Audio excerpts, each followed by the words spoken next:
Hey guys, we've got a really fun project today where we're doing a road trip to Formula E in New York, which is essentially the electric version of Formula One, and we're at a charging station right now. A lot of you know that I have been a partner with Shell for many years, obviously the main sponsor of the Ferrari team. They have a similar sort of setup except into renewable resources or renewable energy with the Nissan EDAMS team for Formula E. So we're at one of 10,000 of these global charging points right now, and Shell's goal is to become net zero in emissions by the year 2050. One of the key things is to start charging EV vehicles. So let's charge this car up and we'll get going. So typically before doing that road trip to New York takes around 8 to 9 hours, and even a couple years ago having an EV going that distance didn't really make a lot of sense just because of the charging times. They would take anywhere from 4 to 5 hours to charge up depending on how fast the charger was. This is slightly different. So you can see behind me we've got 180 kilowatts, and Shell is planning to build a fleet of these across Canada. And to be brutally honest, we've been here for around 30 minutes, so we just went to the washroom, got a little food break, and we went from around 35% to a full charge. So we're ready to get back on the road, and I'm gonna catch you guys in New York City for Formula E. Let's do it.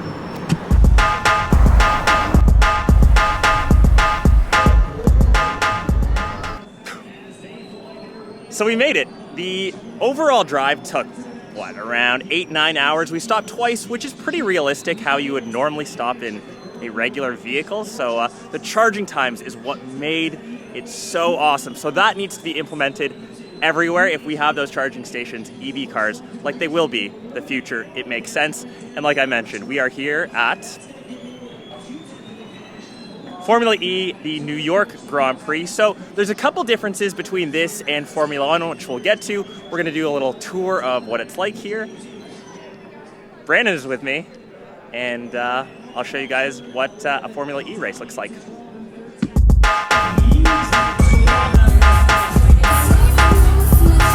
I love this game.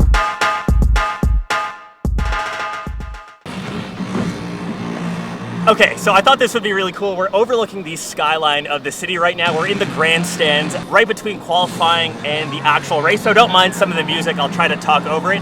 Some of the main differences between Formula One and, say, Formula E, obviously the cars here are electric.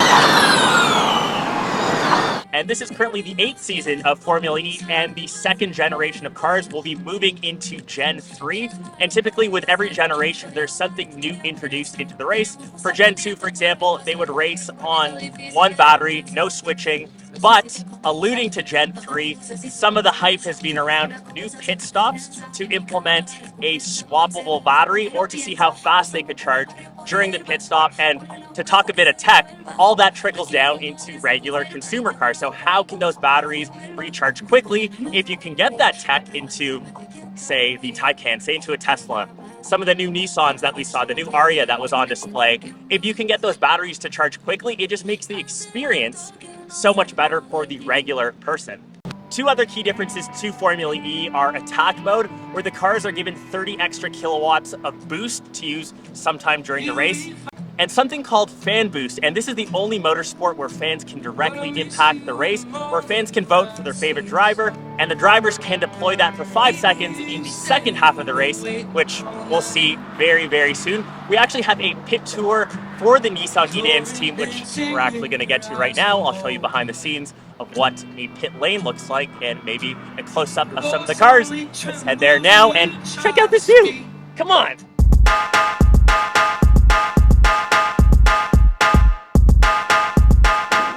Okay, so this is the pit lane here in Formula E, and you can see all the teams are kind of lined up across here. This is the Nissan EDAMS team. You can see sponsors Shell, and the vehicles themselves, they're actually lined up right in there. I know that in Gen 3, there are talks of, say, bringing these cars in for a pit stop to quickly charge the batteries. Imagine that tech being implemented into, say, that Shell charging station we went to. That's the biggest pain point that I think most people suffer with. How long are you waiting to charge up your EV?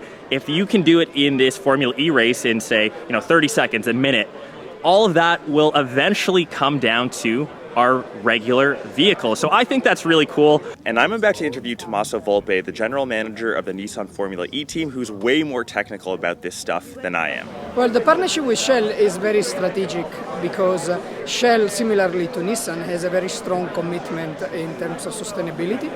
We committed to be carbon neutral by 2050. But more specifically, the partnership, at the core of the partnership, there is a technical collaboration because Shell is providing us with e-fluids for the gearbox, and the gearbox is one of the crucial parts of the car to deliver performance.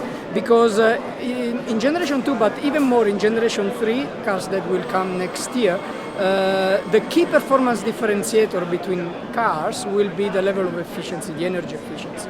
And the gearbox is in the middle of the power unit to deliver this performance and efficiency. And the e-fluids that we use in the gearbox that are developed bespoke by Shell for our Formula E car will make a big difference to help to achieve the best result. Formula E also in this aspect is very different from many other sports and motorsports because the relevance of our investment when it comes to developing the car for the core business is huge. As you probably know, the chassis, the bodywork and many other mechanical parts are standard between the teams, whilst what is really bespoke is the power unit. So the gearbox, the motor, the inverter, the rear suspensions and all the software to manage the energy.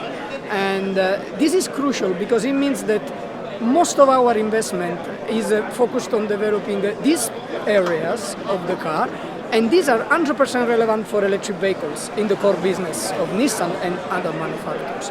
So the reason why a car manufacturer like Nissan invests in Formula E is also to generate additional R&D on how to make the hardware as efficient as possible and how to make all the control systems, primarily the energy management, as sophisticated as possible in order to perform on track, but then all these learnings can be easily transferred to the core business for electric vehicles.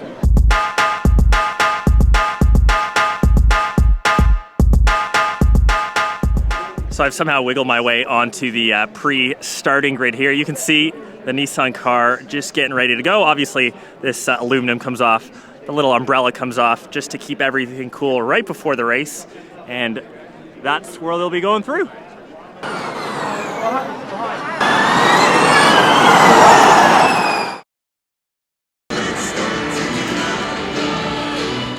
Okay, that's the end of the race. We decided to come back to this grandstand area just because the view of the city line is so nice. So hopefully some of the music has died down. They are taking apart the racetrack already.